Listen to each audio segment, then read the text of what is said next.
Hola, bienvenidos y bienvenidas una semana más a Rendimiento Evolutivo. En el episodio de hoy hablamos con Emilio Martín.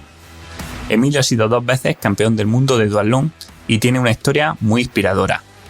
Veremos cómo entrenaba para su deporte, cómo fue su vida deportiva, aspectos psicológicos del deporte de alto rendimiento e incluso sobre su diagnóstico de cáncer y cómo superó estas adversidades para ahora ser, aparte de deportista, también entrenador. Este va a ser un episodio sin duda para que disfrutéis. Y antes de empezar, recordad que si queréis aprender sobre entrenamiento, sobre diseño de intervalos, sobre análisis de datos, sobre reajuste del entrenamiento, sobre periodización, entrenamiento de fuerza, en definitiva, todo lo que necesites para mejorar tu rendimiento, tienes los cursos de rendimiento evolutivo. Te dejo un enlace en las notas del episodio. Son cursos ya grabados que puedes hacer cuando quieras y donde quieras, donde tendrás soporte para cualquier tipo de duda o pregunta que te surja en relación al contenido. La última vez que lo miré, el 83% de personas que habían comprado un curso habían hecho mínimo otro más. Y esa es la mejor prueba de que los cursos te aportarán valor. Si no te lo crees, échale un vistazo a las reseñas que nos han ido dejando los alumnos en estos años. Así que ya sabes, rendimientoovolutivo.com, cursos de entrenamiento para ir más rápido.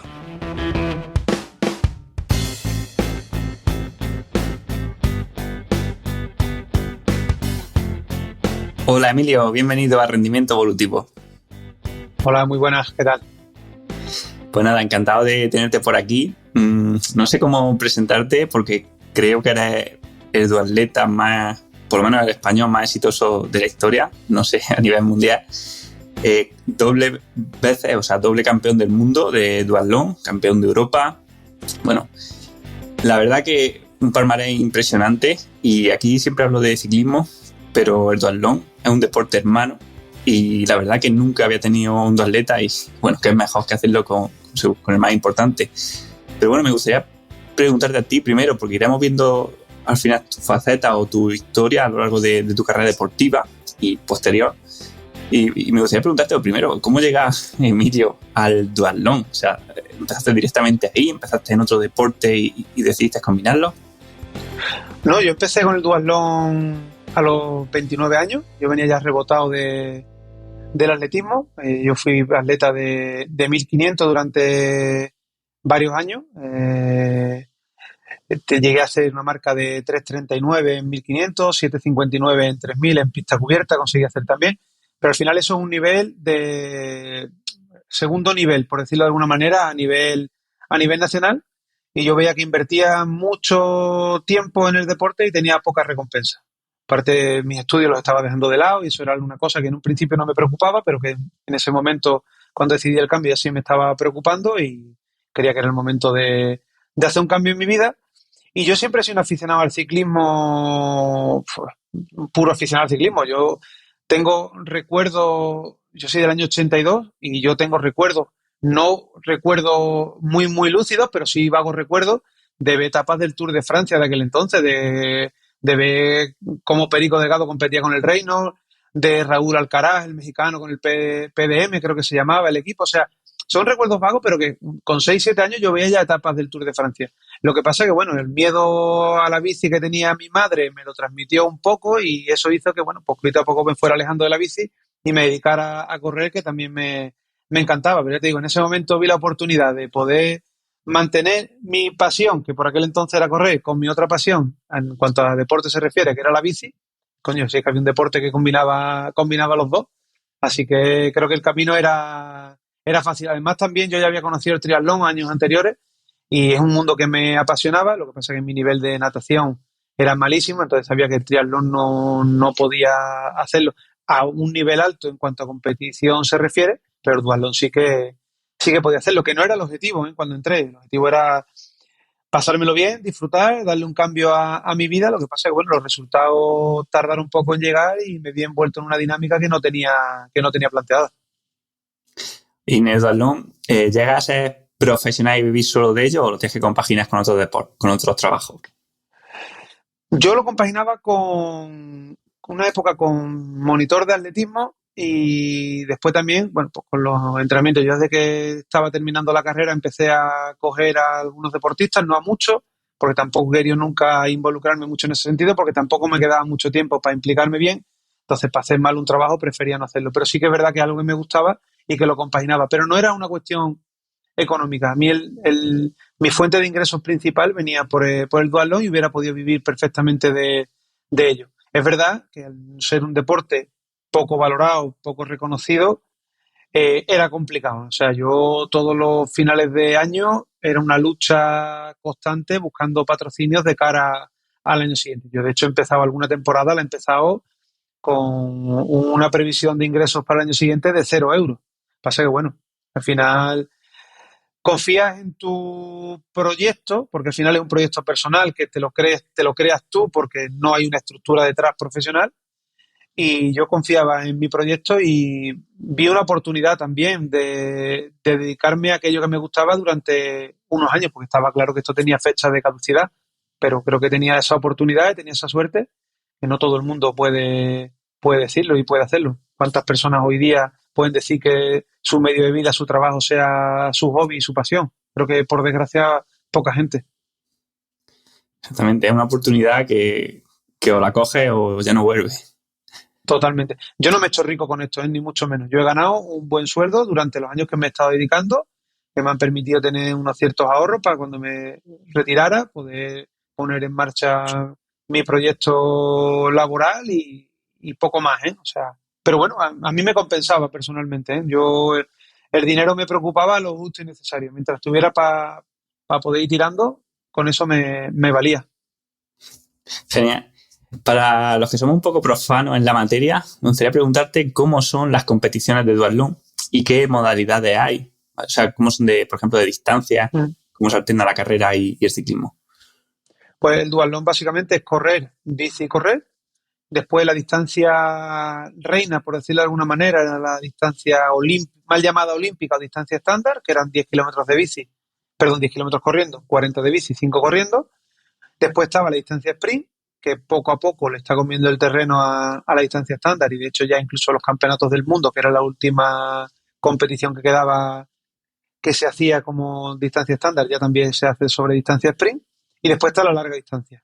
La larga distancia, el campeonato del mundo de Zofingen, que todos los años es allí, son 15 kilómetros corriendo. Me voy a tirar a la piscina sin saber si hay agua o no, pero creo que son 150, 160 de bici y 30 de carrera. Pero después está la distancia que se está estandarizando a nivel europeo, que es 10, 60, 10. Aunque aquí en España, el Campeonato de España se hace todavía sobre otra distancia, se hace sobre 15, 65, 8 aproximadamente. Como ves, no hay una distancia, en la larga distancia no está tan estandarizado, así como en la corta distancia o sprint sí que son siempre las mismas distancias. ¿Y hay drafting en la parte de bici?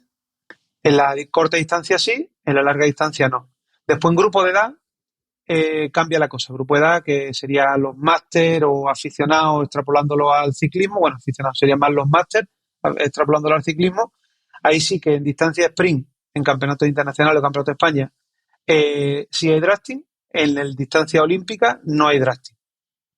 Pero bueno, a nivel élites, por simplificarlo un poco, distancia olímpica o estándar, distancia sprint sí hay drafting, a partir de ahí no hay drafting. Me interesa saber en tus duatlones si recuerdas, o por lo menos en los últimos años, qué potencias podías sacar en la parte de bici o qué velocidades o qué tiempo hacías en la parte de carrera.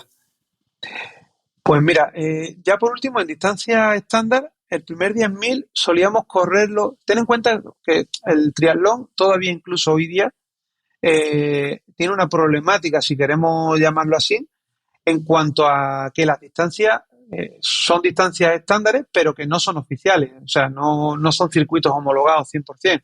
A lo mejor un día corríamos un 10.000 y ese 10.000 eran realmente 9.500 o eran 10.500. ¿Vale? No eran exactos los 10 kilómetros. Es verdad que con la llegada del GPS, pues esto se ajusta mucho, pero es verdad que los GPS también, como todos sabemos, hay veces que fallan. Cada día son más exactos, pero fallan. Entonces, para no desviarme mucho, En distancia estándar, ya por último estábamos corriendo en torno a 30 el primer 10.000, más o menos entre 3, 3, 5 el primer 10.000, por decirlo más o menos. Y después la bici lo que pasa es que al ir en grupo realmente la potencia quedaba muy desvirtuada. Y fíjate, yo un campeonato del mundo, uno de los que gané, me escapé en el kilómetro 7 de bici, 7, 8, y me hice el resto de kilómetros, o sea, los 30 y tantos kilómetros restantes me los hice solo. Pero dio la casualidad que ese día el potenciómetro no lo llevaba. O sea, lo hice a dolor, que hubiera estado muy bien haber tenido los datos.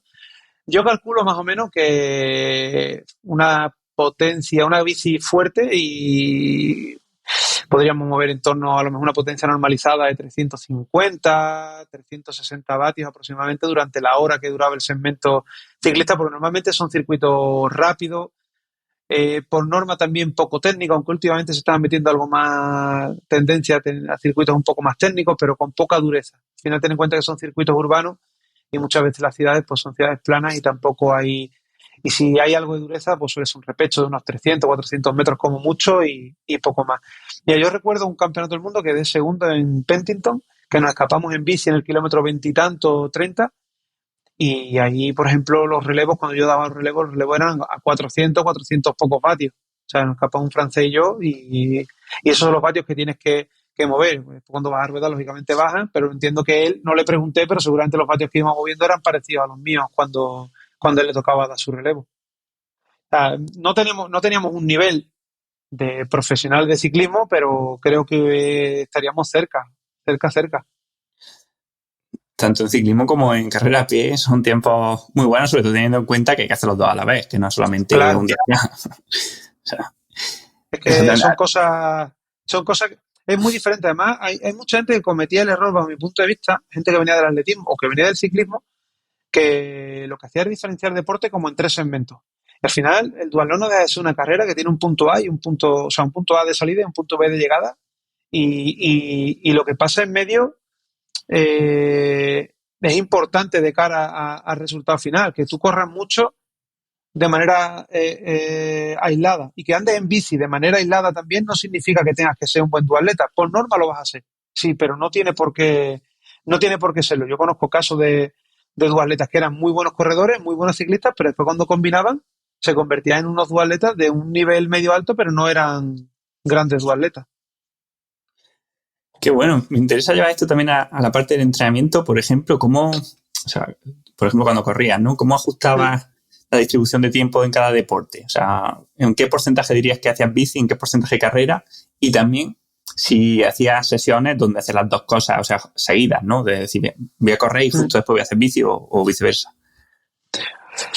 En cuanto a horas, no sabría decirte. En volúmenes nosotros movíamos Nunca he sido de volúmenes tampoco, considero, de volúmenes muy altos. También viniendo del 1500, me costaba mucho trabajo asimilar volúmenes altos. En bici nos movíamos en torno a los 250, 350 kilómetros a la semana aproximadamente. Y de carrera a pie nos movíamos entre los 50, 60 y los 80, 90, más o menos. Eran los volúmenes que manejábamos, lógicamente dependiendo del momento de la temporada. Y transiciones como tal, en la primera fase del año, el periodo de base, si queremos llamarlo, los primeros meses, hacíamos a lo mejor algún día a la semana una transición, pero por decirlo así de una manera general, aeróbico, ¿vale?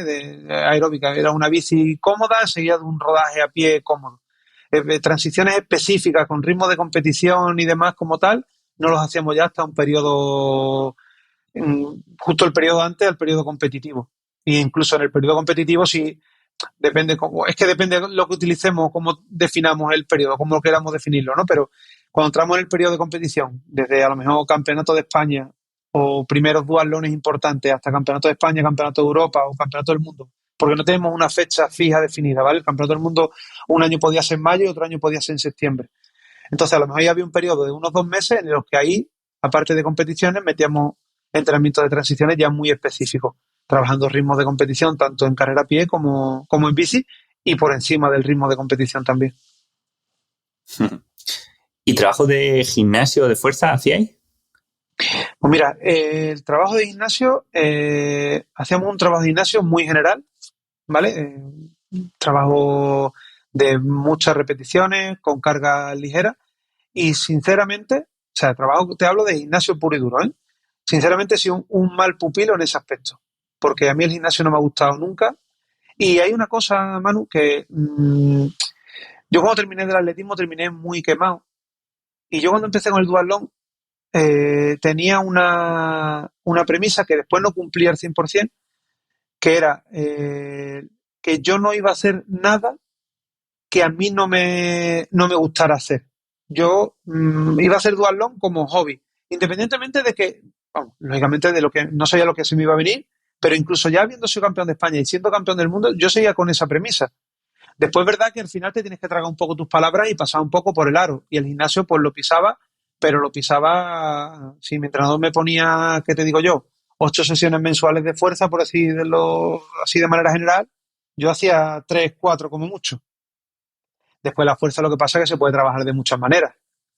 La fuerza se puede trabajar haciendo cuestas, en carrera a pie, se puede trabajar con multisalto, pliometría, con técnica de carrera, la bici también jugando un poco con la cadencia, en fin, que ahí sí que trabajábamos un poco la fuerza de manera mucho más específica, que ahí sí que me gustaba más, lógicamente.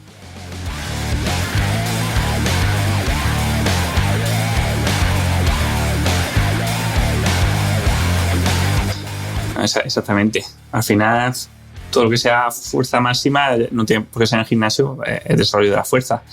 Entiendo por lo que dices que llevabas tu entrenador. No sé si, bueno, si fuiste siempre con entrenador, si luego te hiciste autodidacta. Y también me interesaría preguntarte cómo cambió tu entrenamiento conforme ibas pues, pasando los años, cogiendo experiencia. O sea, qué cosas hacías al principio, por ejemplo, de empezar, que luego te fuiste dando cuenta de que a ti no te iban bien y las fuiste cambiando o fuiste añadiendo otras. Mira, yo siempre he tenido un entrenador. O sea, yo considero que por mí, por mi forma de ser, la figura del entrenador es básica. Porque tiendo, si no, a hacer aquello que me gusta, no aquello que necesito. Entonces, yo en mi época de atletismo, hasta 2, 3 años antes de dejar el atletismo, estuve con mi entrenador de toda la vida, de aquí de Huelva, Manuel Pulido. Después estaba estudiando la carrera en Sevilla y tuve que dar un cambio porque estaba ya aburrido de entrenar solo todos los días. El entrenamiento de pista solo se hace muy pesado y demás, y empecé a entrenar con Paco Gil, que era el entrenador de Luis Alberto Marco y Kevin López, que han sido subcampeones de Europa de 800 los dos. Y estuve con ellos un año y algo, y después ya di el paso al duatlón. Los 3 primeros meses de duatlón y esa última parte de... Yo empecé en enero de 2010, pues esa parte última del 2009 y esos primeros meses de 2010 los hice yo un poco por mi cuenta. O sea, yo entrené por mi cuenta lo que yo creía que tenía que hacer, pero a los 3 meses, en abril, quedé campeón de España. Y nada más volver de Soria, que fue ahí el Campeonato de España, hablé con Iván Muñoz, que es el que ha sido mi entrenador durante todos estos años.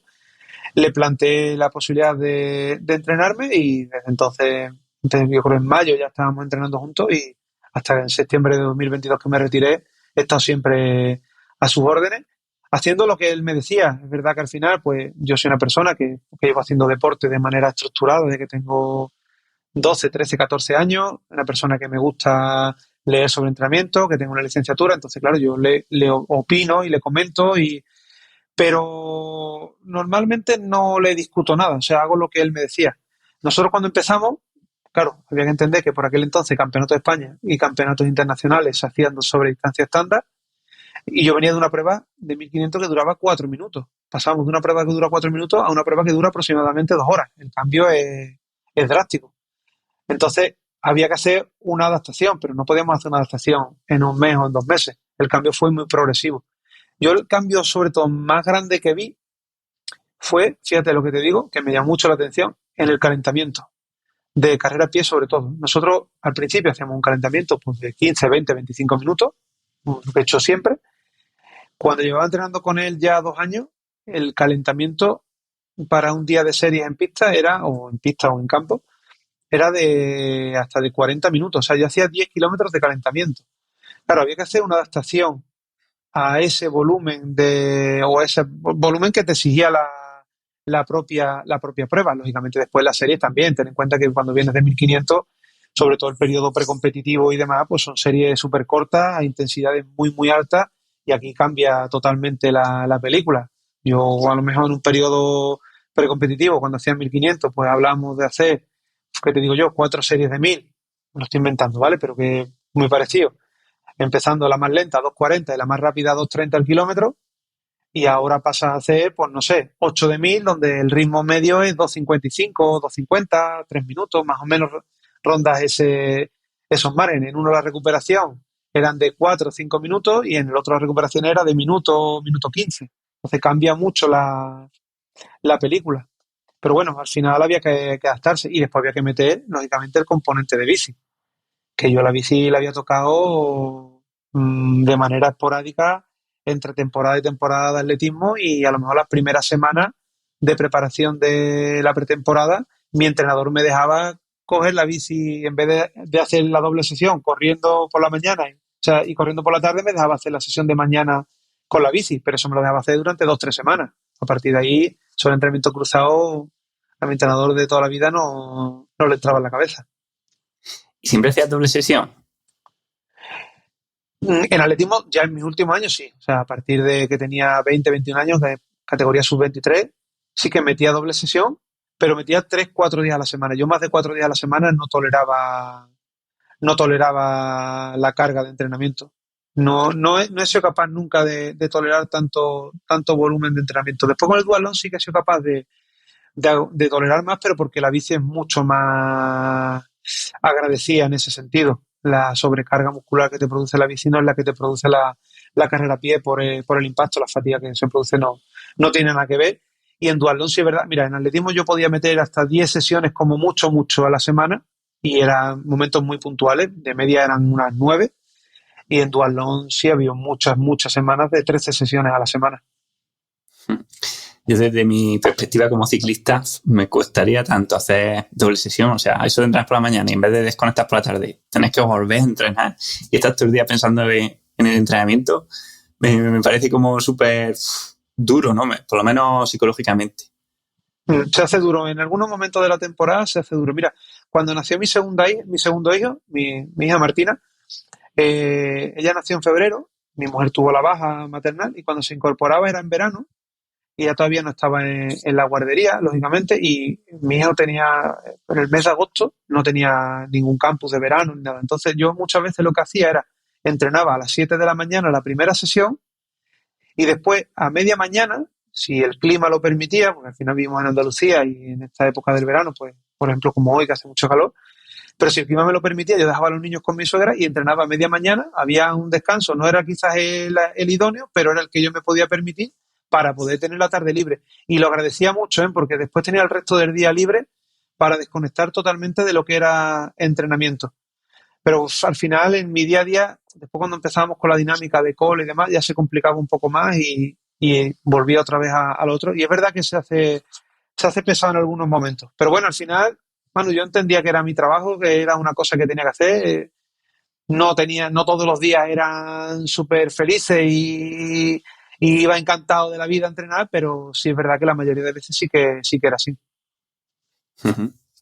Oye, ¿aprovechaba a lo mejor para hacer la serie en un deporte solamente y en el otro rodar? Por ejemplo, hacer la serie en carrera que entrenan menos tiempo y en la bici hacer más volumen, o metías los días de serie, pues un día, no sé si hacías 2 días de serie a la semana, un día en cada disciplina.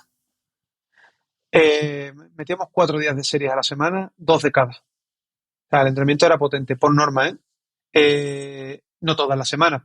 Lógicamente, había semanas que eran más suaves, de asimilación, llamarlo de alguna forma, y que se hacían menos.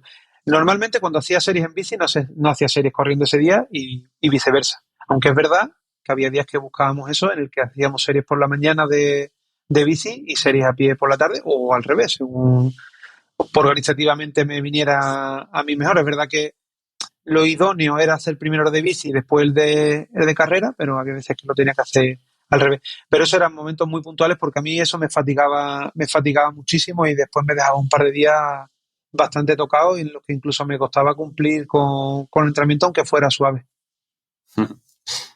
Me gusta lo que has dicho antes de llevar entrenador, porque a veces los deportistas como tú, o sea, cuando ya llevas 5 años, 10 años ahí al máximo nivel, bueno, o toda tu vida, pues seguramente te conoces tú mejor que te conozcas cualquier persona, ¿no? A no ser que tenga un entrenador que lleve tiempo contigo. Pero hay cosas que al final, que alguien te vea desde fuera sin los miedos que tú tienes a entrenar poco o a entrenar mucho, sin pues sin dejar que las emociones guíen la toma de decisiones, eso es importantísimo, ¿no? Y por eso muchos deportistas, aunque, o sea, o yo creo que a alto nivel es un error autoentrenarse por eso mismo, porque al final son tus emociones las que toman las decisiones en vez de hacer lo que tú deberías hacer, ¿no? Como decías, pues mira, si no haría lo que a mí me gusta y no lo que necesito. Él me dejaba un poquito de manga ancha, en el sentido de que había días que me ponía, pues hoy tenemos 2 horas de bici. Pues 2 horas de bici. Si a mí me apetecía y mi cuerpo me lo pedía, es verdad que a lo mejor por la tarde salía a lo mejor a trotar 40 minutos o hacía algo complementario. No lo hacía siempre, pero es verdad que sí me dejaba un poco de libertad en ese sentido porque entendía también que, bueno, hay veces que la cabeza, y ahí es un fallo que cometemos muchas veces los deportistas, la cabeza piensa que lo que está haciendo es poco y necesita más. Y a lo mejor realmente a nivel fisiológico no necesitaba más, pero a nivel mental sí que necesitaba un poquito más. Y también al revés, ¿eh? O sea, yo había días que el entrenamiento ponía por la mañana tal y por la tarde cual, o simplemente por la mañana tal, o hoy tocan solamente 45 minutos y yo le decía, Iván, yo hoy no voy a hacer ni 45 ni 0 minutos, o sea, no voy a hacer nada, porque el cuerpo me lo pide. También hay que dejar ese punto de libertad, que Iván en ese caso tenía tranquilidad conmigo porque, bueno, sabía que yo me conocía bien y que, bueno, pues normal no iba tampoco a meter la pata, aunque alguna vez estaba a punto de meterla, pero bueno. Bueno, en las competiciones empieza a irte bien, llegas a ser campeón del mundo. ¿Y cómo haces para mantener la motivación? O sea, después de ya llegar al máximo que puedes conseguir, decir, ya no, más de aquí no puedo hacer, ¿no? Lo único que puedes hacer es repetirlo. ¿Cómo consigues mantener la motivación para seguir sacrificándote y entrenando igual de bien después de ya haber conseguido lo que era tu objetivo? Pues se me ponen los pelos de punta y todo cuando me preguntas esto, porque pienso lo que te voy a decir y es que es la verdad. Es que yo soy un flipado del deporte, Manu. Es que yo tenía 13, 14 años y yo quería ser profesional del deporte. A mí me daba igual ser campeón de nada. Yo quería ser profesional del deporte, dedicarme al deporte. Y en atletismo lo había intentado con todas mis fuerzas y quizás no tuve la paciencia o las capacidades, no sé, de poder hacerlo. Tuve mis ciertos ingresos, pero no me permitieron poder hacerlo y estaba viviendo un sueño. Entonces, a mí me importaba, la última fase no, ¿vale? Vamos a ser sinceros, pero hasta 2019-2020 prácticamente, ostras, es que me importaba una mierda de hablando mal y pronto ser campeón del mundo. Es que yo estaba viviendo un sueño, me estaba dedicando al deporte profesionalmente. Yo te prometo de verdad, yo salí algún día, sobre todo me pasaba con la bici de montaña. Yo vivo aquí en Huelva, tenemos un pinar aquí al lado, no hay mucho desnivel, pero el pinar ese es una pasada, kilómetros y kilómetros de pino. Yo salí una mañana con la bici por esos pinares y yo me paraba a veces, se me ponen los pelos de punta ahora de verdad diciéndotelo, y decía, no me puedo creer que este sea mi trabajo. O sea, es que daba igual ser campeón del mundo. O sea, campeón del mundo era solamente, o sea, yo lo buscaba solamente porque sabía que es un deporte que está limitado a nivel económico, que dependo de premios y dependo de resultados para poder seguir dedicándome, y a lo mejor sí tenía ese punto de compromiso con el resultado, pero después de verdad, es que había un trasfondo que iba mucho más allá de resultados. Cuando dejé de disfrutar de esa manera fue cuando yo empecé ya a plantearme de manera seria la retirada, porque digo, ya esto no me llena igual que antes, el resultado se está convirtiendo en una obligación y a mi resultado no me motiva. De verdad te lo digo. Que cuando yo me ponía en la línea de salida quería ganar, eso es, pero impepinable. Que yo quería llegar al campeonato del mundo, al campeonato de España en la mejor forma posible, eso está clarísimo. Eso si te digo lo contrario, te estaría engañando a ti, me estaría engañando a mí mismo. Pero que de verdad que no era el objetivo, lo tengo clarísimo y esa ha sido la clave que me haya hecho tener esa motivación siempre o casi siempre arriba. Joder, qué bueno. Ahora me siento reflejado en eso, ¿no? Al final, esos años de competir, es verdad que los deportistas sacrificamos muchas cosas, ¿no? Sacrificamos lo que sea una juventud normal, ¿no? De los amigos, las fiestas, los viajes. Pero cuando estás motivado... ¿Tú percibes haber sacrificado eso? Porque yo no lo percibo personalmente. Yo he salido cuando he tenido que salir y he ido a las fiestas cuando me ha apetecido ir. Pero realmente, mira, yo sí me he privado de algo, ha sido cuando era atleta, que me encantaba montar en bici y no podía montar en bici. Que me encantaba hacer snow, por ejemplo, y no podía ir a la sierra a esquiar. De esas cosas me he privado. Yo no me he privado de fiestas ni de nada, ni de nada de eso. No tengo sensación de haberme perdido nada de eso. Alguna, pues alguna, pero como alguna te puedes perder, porque ese día tengas una gripe y no puedas salir con tus amigos, no sé, no por otra cosa. 100%, ¿no? Yo te iba a decir lo mismo. Al final yo no tengo la sensación de que me perdió nada porque no, o sea, no sentía que me lo estuviera perdiendo, ¿no? Y me pasa lo mismo que a ti, pero al revés. A lo mejor, en tu caso, pues eso, decir, oye, alguna ruta, alguna caminata, alguna excursión, alguna acampada, bueno, alguna cosa así que un ciclista no hace, pero desde luego que es un sueño, ¿no? Como tú dices. Bueno, por esa última parte, si quieres vamos avanzando, porque ¿por qué crees tú que, o sea, que pasa a quizás ya no estar tan motivado? ¿Crees que es simplemente la edad? ¿Crees que adaptación hedónica? O sea, ya te has acostumbrado a ganar, te has acostumbrado a ese estilo de vida, entonces ya deja como de ser un sueño. O sea, como ¿crees que nos acostumbramos a todo o simplemente la edad o qué? Yo creo que es un problema que va intrínseco a mi persona, a mi forma de ser. Yo soy una persona que soy a veces excesivamente responsable con ciertos aspectos, en este caso el aspecto laboral. Yo tenía ya un niño, tenía una niña también pequeña, y yo por mi forma de ser hay veces que cuando veo que algo me está impidiendo crecer por otro lado, ya eso no me motiva y lo empiezo a dejar de lado. Y yo creo que venía todo por ahí. Yo veía que el duatlón no me... por problemas míos organizativos, porque tiempo te da realmente, pero bueno, al final cada uno somos como somos. Tú y yo podemos tener las mismas obligaciones o los mismos deberes en un día, tú los vas a gestionar de una manera y yo los voy a gestionar de otra manera totalmente diferente. Entonces a mí ya me estaba suponiendo un problema en ese sentido. Yo veía que esto tenía una fecha de caducidad que estaba próxima y antes de que el deporte me retirara a mí, yo quería retirarme cuando yo quisiera. Y yo creo que ese pensamiento, esa manera de entender las cosas se fue haciendo cada vez más grande y no me permitía disfrutar del día a día, que al final era la clave. Y había veces ya, por último, que salía obligado a entrenar, que no disfrutaba entrenando, que no me apetecía sufrir entrenando. Lo veía todo como negativo. Todo lo que antes lo veía positivo, la mayor parte del tiempo, ahora la mayor parte del tiempo lo veía negativo. Entonces, cuando tú ves que algo no fluye, yo creo, después soy una persona que le cuesta mucho decir que no a la gente, decir que no a las cosas, pero la teoría me la sé bien, y creo que me la sé bien. Entonces creo que cuando algo no fluye es momento de decir, oye, si esto no va bien, vamos a cambiar y vamos a hacer otra cosa. Y creo que por ahí venía todo. De hecho, mira, el Campeonato de Europa último venía de una lesión larga de pubis de 5 meses y yo sabía que iba a ser el último campeonato internacional que iba a preparar y lo disfruté creo que como ninguno, pero porque sabía que había un final próximo y que iba a ser el último. Y ese lo disfruté muchísimo. Ese no hubo ni un día que me planteara siquiera el decir, hostia, hoy está lloviendo, no salgo a entrenar. Estaba lloviendo, me mojaba, sin problema. Hacía frío, me abrigaba y para adelante. Pero es verdad que ya por último la tendencia era esa.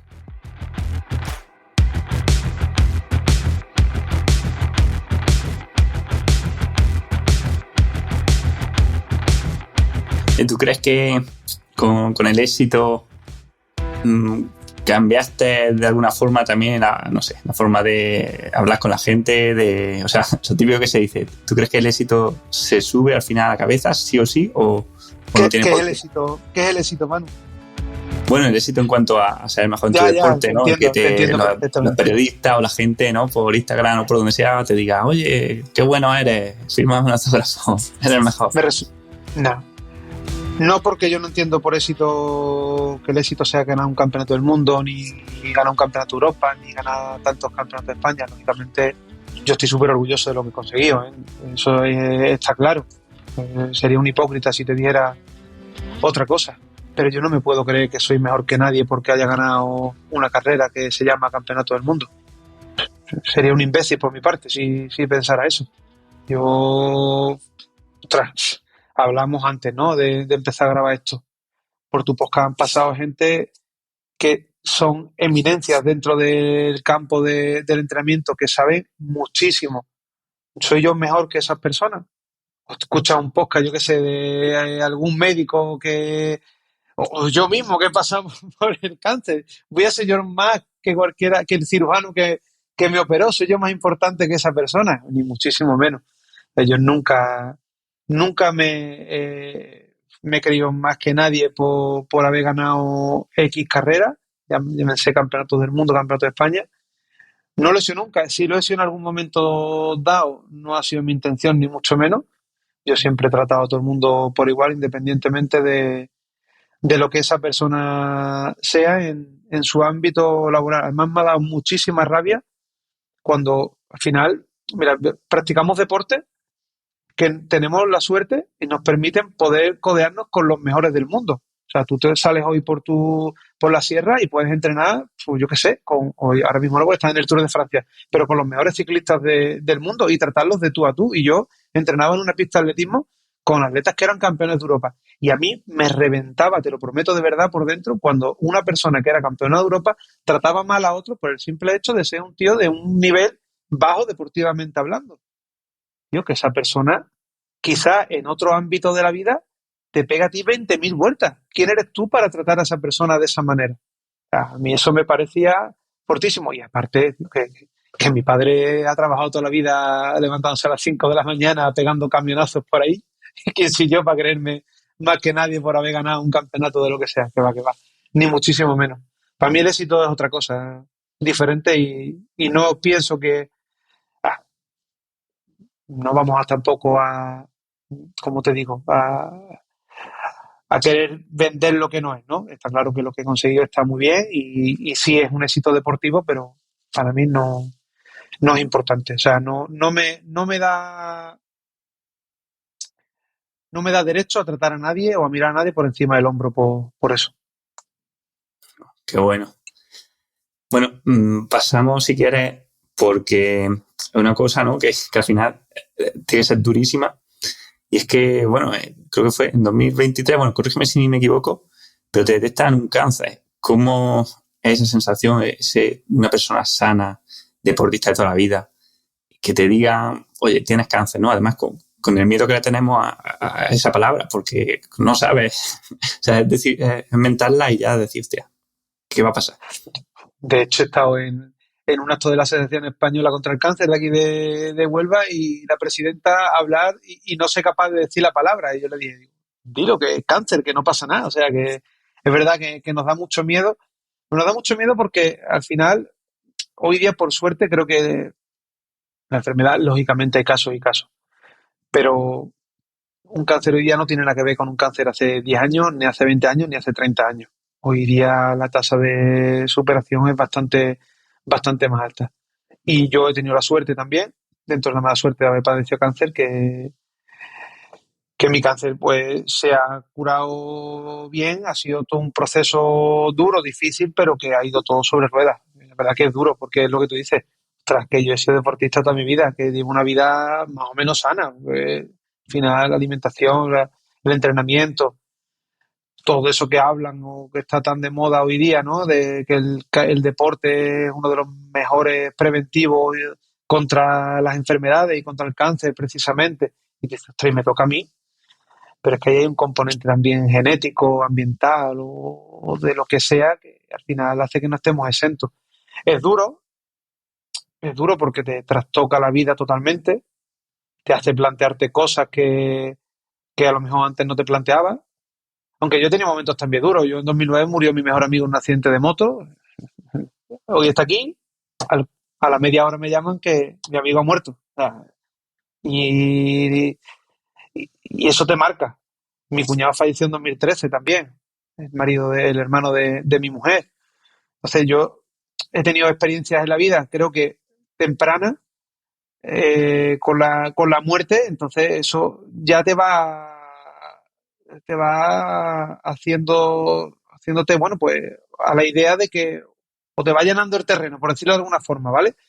Entonces, cuando te dicen esto, pues bueno, tú ya venías con una premisa de que había que vivir la vida lo mejor posible porque no sabemos cuándo nos va a tocar irnos y demás.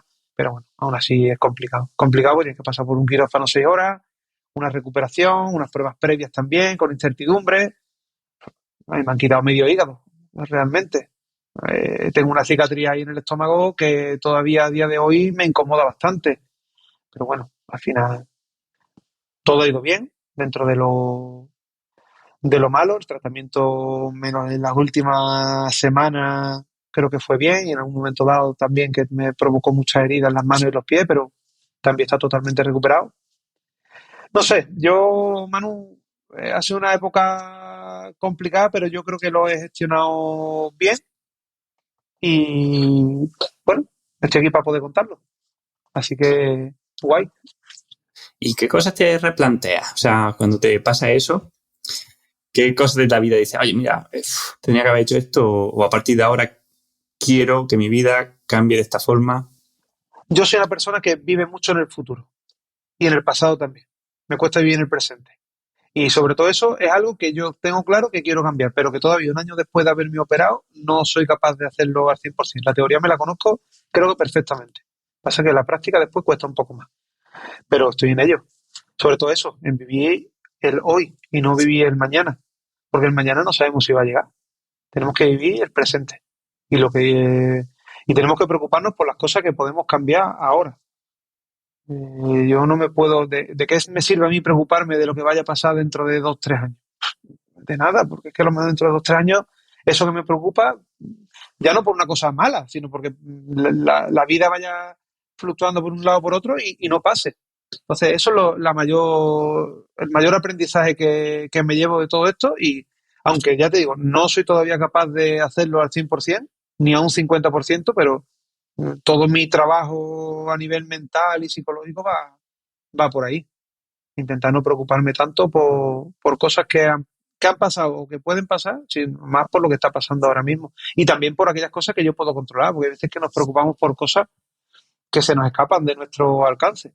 Y nos preocupamos en exceso por ese tipo de cosas y no tiene tampoco mucho sentido. Sí, tal cual. O sea, pasa que, como tú dices, una cosa es saberlo y otra cosa hacerlo, ¿no? Yo creo que estamos cableados genéticamente para ver lo malo, las amenazas, vivir en el futuro, ¿no? Porque eso te hacía sobrevivir. Y era difícil cambiarlo. Y dices que estás trabajando, ¿no? Con técnicas psicológicas o mentales. No sé si nos podrías desarrollar algo, si estás haciendo algún tipo de meditación o trabajo con psicólogo o tú mismo simplemente siendo consciente o cómo.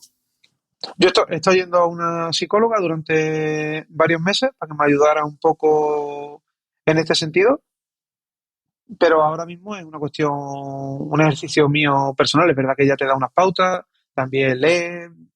Hoy día hay también muchos podcasts donde va gente muy preparada y que te da también una noción. Y al final, cuando escuchas a mucha gente en este sentido, te das cuenta de que todos coinciden en lo mismo. Hay que ser capaz también de quedarte con lo que te interesa del mensaje, porque hay veces que los mensajes también van cargados de mucha parafernalia y te pueden llevar a engaños y a frustraciones. Pero bueno, un poco en el trabajo de la psicóloga, que ya digo, las pautas que me ha ido dando son un poco parecidas también a lo que he ido buscando, leyendo y demás después. Y en eso estoy. Al final es que yo creo, Manu, que nos complicamos muchas veces la vida, más de la cuenta. Yo creo que al final la vida se compone de las pequeñas cosas que vamos haciendo cada día y básicamente se trata de darle un orden a tu día a día y ya está. Si esperamos grandes cosas y demás, te puede llevar las semanas y los meses esperando a que pasen esas grandes cosas, buscando esa felicidad o esa gran felicidad, y lo mismo no te llega nunca. Entonces, más o menos voy en esa línea, en darle un poco el sentido a mi día a día, organizativamente hablando, y ir disfrutando de esas pequeñas cosas.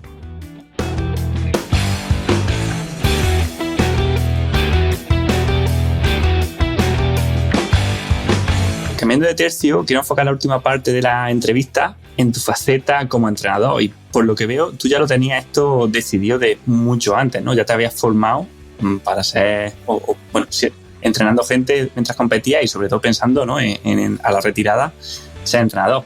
¿Por qué te da por seguir en el mundo del deporte y seguir entrenando gente? ¿No estabas ya suficientemente cansado de deporte? Pues mira, yo cuando empecé la licenciatura la hice con la idea de dedicarme a la enseñanza. Yo tuve un profesor en el instituto que me marcó mucho en ese sentido y yo quiero ser como Paco Gera, que era mi profesor de educación física. Después, verdad, cuando empecé la carrera eso se fue un poco diluyendo y yo creo que la propia situación me fue empujando hacia la faceta de entrenador. Y de hecho, fíjate cómo es la cosa, que cuando me retiré, yo me retiré con un proyecto que no tenía nada que ver con el entrenamiento, un proyecto que todavía sigo en ello, lo que pasa es que no ha visto todavía la luz de manera clara, de ropa deportiva. O sea, hubo un momento ahí en el que el tema del entrenamiento no lo veía nada claro, pero como lo de la ropa no termina de salir, y lo de los entrenamientos lo vengo haciendo durante muchos años, como ya te digo, como de manera natural, pues digo, bueno, ya que esto no sale, vamos a darle un poco de salida a esto, que al final formación tengo, experiencia tengo y creo que puedo aportar cosas. Yo soy una persona muy segura, una persona muy perfeccionista, todo lo que sé me parece poco y hay veces que eso me limita a la hora de terminar de echarme para adelante con esto, pero llega un momento en el que dice, oye, o me tiro ya con lo que sé y con lo que tengo o no me tiro nunca. Porque después también ves casos y cosas que tú dices, tras, si esta persona se tira y no le da miedo, yo no te digo que vaya a ser mejor, pero peor tampoco. Así que me tengo que tirar a la piscina porque si no hago nada con mi vida.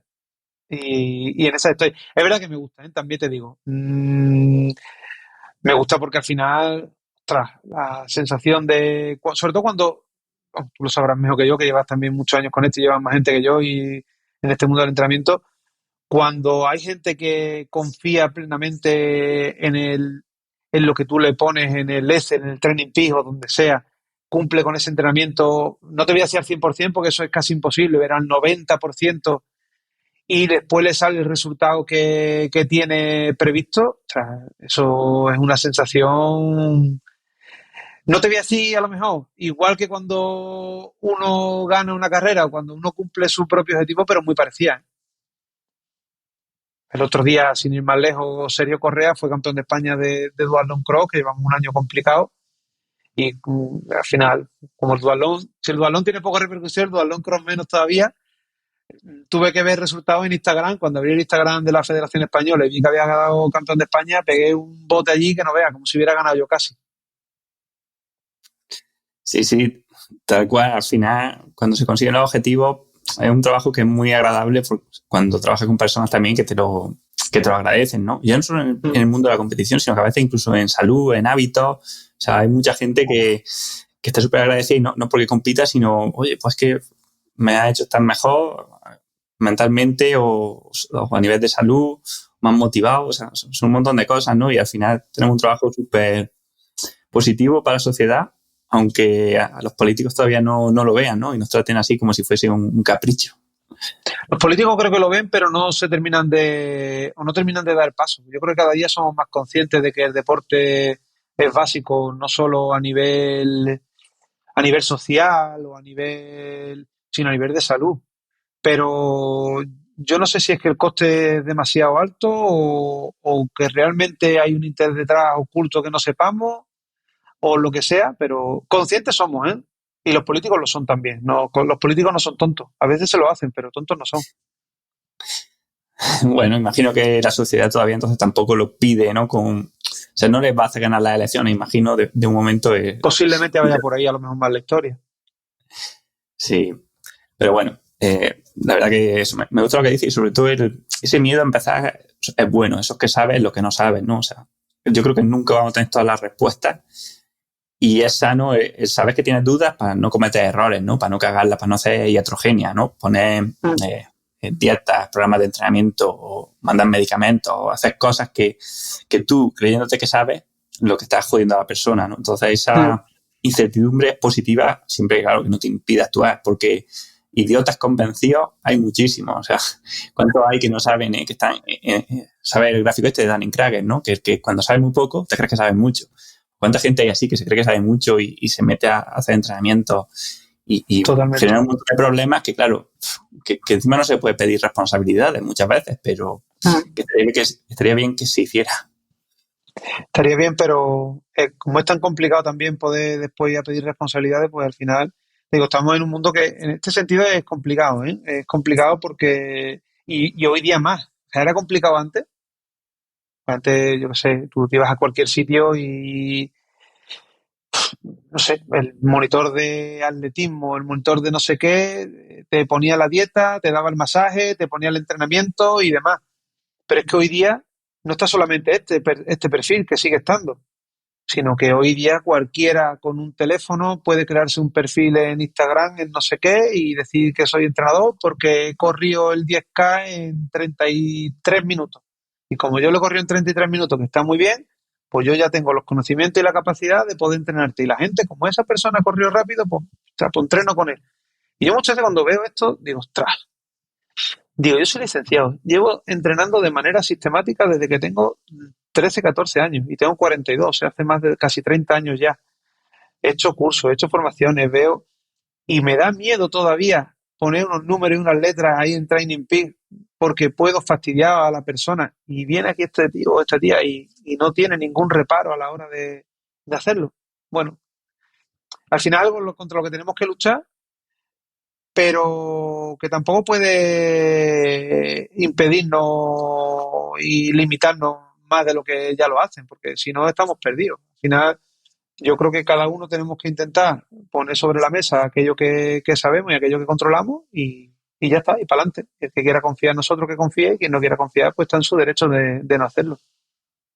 Exactamente, hombre, creo que sin duda que es importante ir educando a la gente en, oye, qué cosas están bien y cuáles no, sobre todo pensando en el largo plazo, ¿no? Porque a un mes pues, el cuerpo lo aguanta todo, pero a un año o a 2 años o a 3 años cuando aparecen los problemas. Ya. Me gustaría preguntarte, Emilio, ¿en qué te ha servido ser deportista para la forma en la que entrenas actualmente? O sea, ¿qué crees que si no hubiese sido deportista, pues qué cosas crees que por mucho que hubieras estudiado no tendrías ni idea?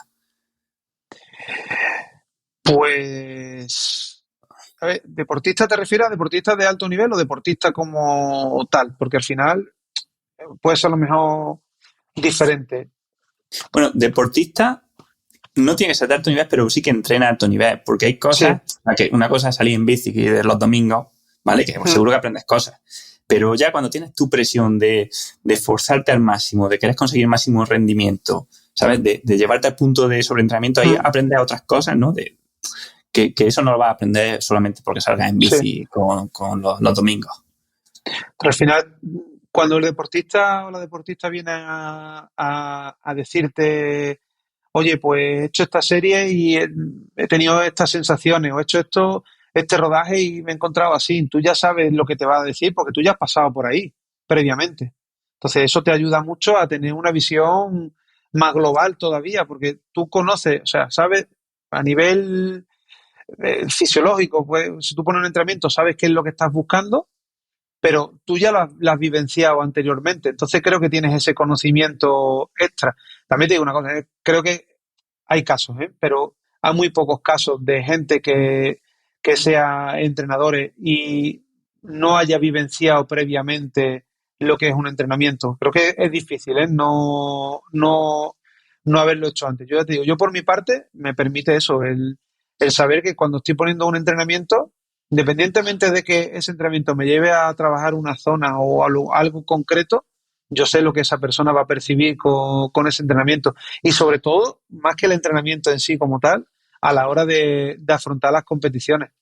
Al final, cuando tú has estado jugándote un campeonato del mundo, un campeonato de Europa, que sabes además, que como te he dicho anteriormente, el resultado no era lo más importante para mí de primera, pero cuando el dinero que tú ingreses en casa va a depender de ese resultado, al final hay una presión grande detrás en esos momentos. Entonces, cuando alguien se pone en una línea de salida, tú ya sabes qué es la presión que se tiene, cómo es la presión que se tiene antes de que se dé esa salida. Y eso ayuda mucho a ponerte en el lugar de los deportistas y a poder entenderlo mejor. Y también en algunos casos, ¿por qué no?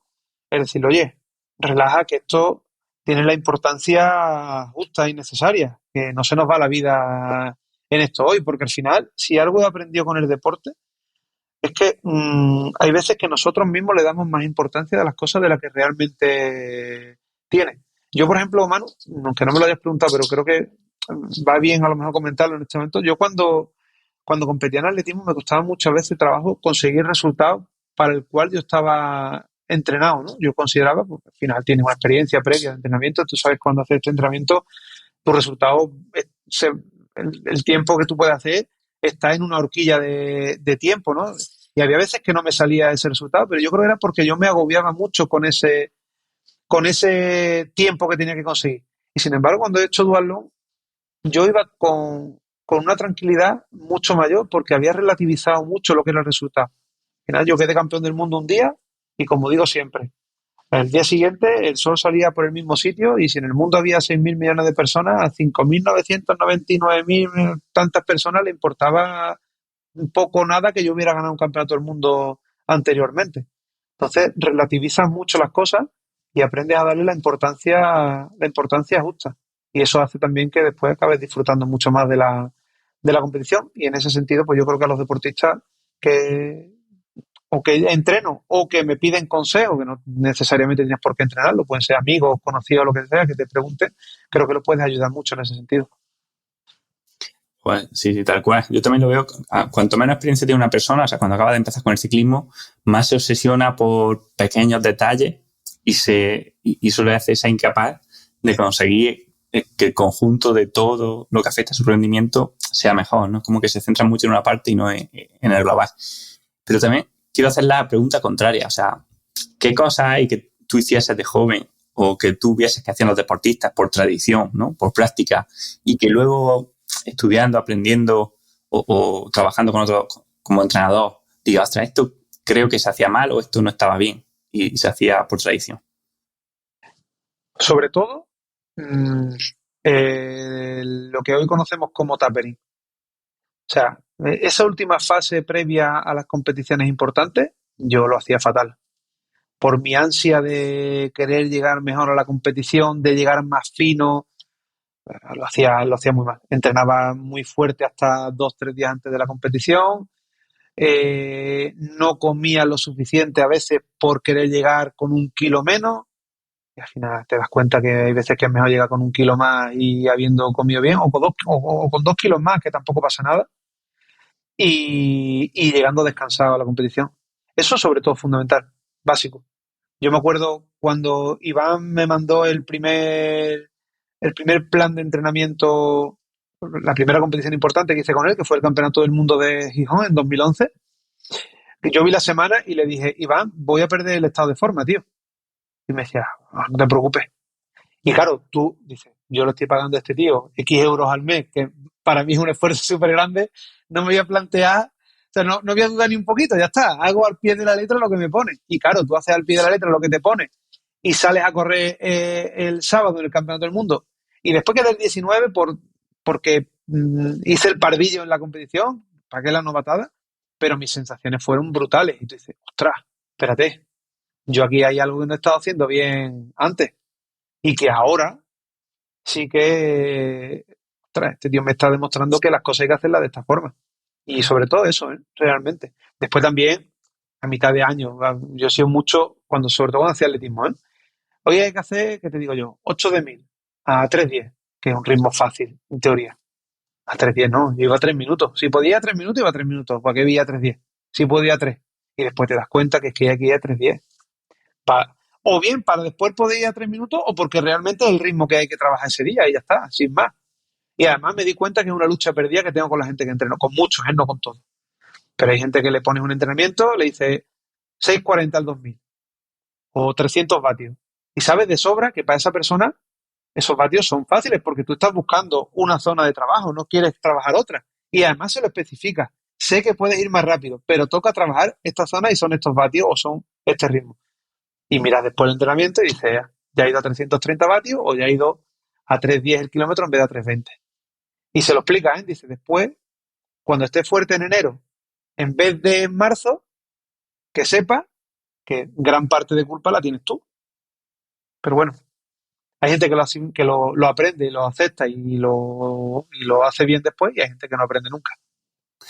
Sí, sí, me recuerda a algún deportista que tengo yo también o que he tenido, que es lo mismo, siempre por encima, el día de descanso, oye Manu, hoy, aunque es descanso, puedo hacer 2 horas, ¿no? Como si el límite de entrenamiento fuese el tiempo que tú puedes dedicarle, ¿no? El que Claro. puedes asimilar y ya no solo asimilar, sino si te va a hacer mejorar o no, porque al final hay entrenamientos que tú puedes asimilar, pero que ya es una dosis tan alta que no te hace mejorar o no te hace mejorar más que entrenar un poco menos. Bueno, si te digo, Emilio, pues me has convencido. Quiero empezar a hacer duatlón.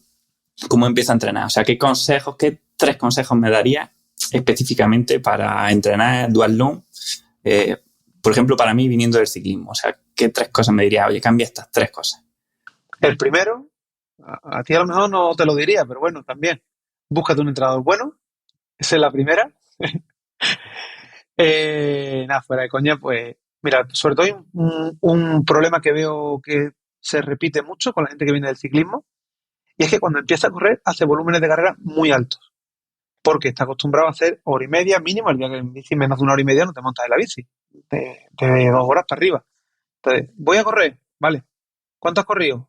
Nada, 1 hora. Digo, ¿1 hora? ¿Tú estás loco? O sea, yo llevo toda la vida corriendo, me llevo una semana sin correr, corro 10 kilómetros y me llevo con agujeta 3 días. O sea, tú que no has corrido en tu vida, el primer día te metes 1 hora, sobre todo una progresión.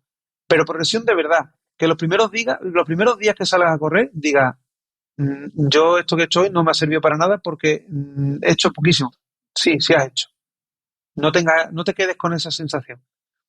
Porque lo contrario es lo que te puede llevar a que no consigas después los objetivos que te plantees, no por nada, sino porque posiblemente a lo mejor ni llegues porque te lesiones antes. Y después, otro consejo que te quedaría, al final, mira, una cosa también súper importante, que creo que de pasado lo hemos tocado un poco antes, y es que no pensemos que porque somos buenos ciclistas vamos a ser buenos duatletas, aunque se nos dé bien correr, o porque seamos buenos corredores y hayamos montado en bici y se nos dé bien la bici vamos a ser buenos duatletas.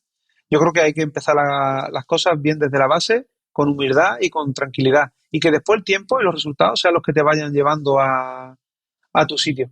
Porque ya te digo, he visto muchos campeones frustrados porque han venido con unas expectativas muy altas, porque en sus deportes eran muy buenos y después no han conseguido los resultados que esperaban precisamente por eso, por tener unas miras demasiado altas. Y no sé qué más te podría decir. Bueno, sobre todo que empezaras también por pruebas que en duatlón quizás no se dé tanto, porque el duatlón de larga distancia no tenga el peso que tiene el triatlón de larga distancia, pero en triatlón, por ejemplo, sí que se ve mucho. Empezamos en triatlón y empezamos a hacer triatlones de media distancia de primera o Ironman directamente. Y creo que eso es un error. Y es que estamos en una época también en la que parece que si no corres una maratón no eres nadie. Si corres un 5K, un 10K ya es como que no vale. Y en triatlón lo mismo. Y en ciclismo, pues un poco lo mismo también. Entonces, yo creo que no podemos caer en ese error. Hacer un triatlón sprint o un duatlón sprint no es algo que te esté devaluando como deportista. Yo creo que es el paso natural para hacer después algo de mayor distancia si es realmente lo que te gusta y lo que te apetece hacer. Y no sé, yo creo que si nos ponemos a pensar podemos llevarnos aquí un buen rato dando pautas en este sentido, pero al final, mira, hay una cosa, Manu, que es básica y es muy simple y es el sentido común, básicamente, que creo que lo resume todo bastante bien, aunque a veces brille por su ausencia, pero creo que es básico eso. Sí, sí, tal cual.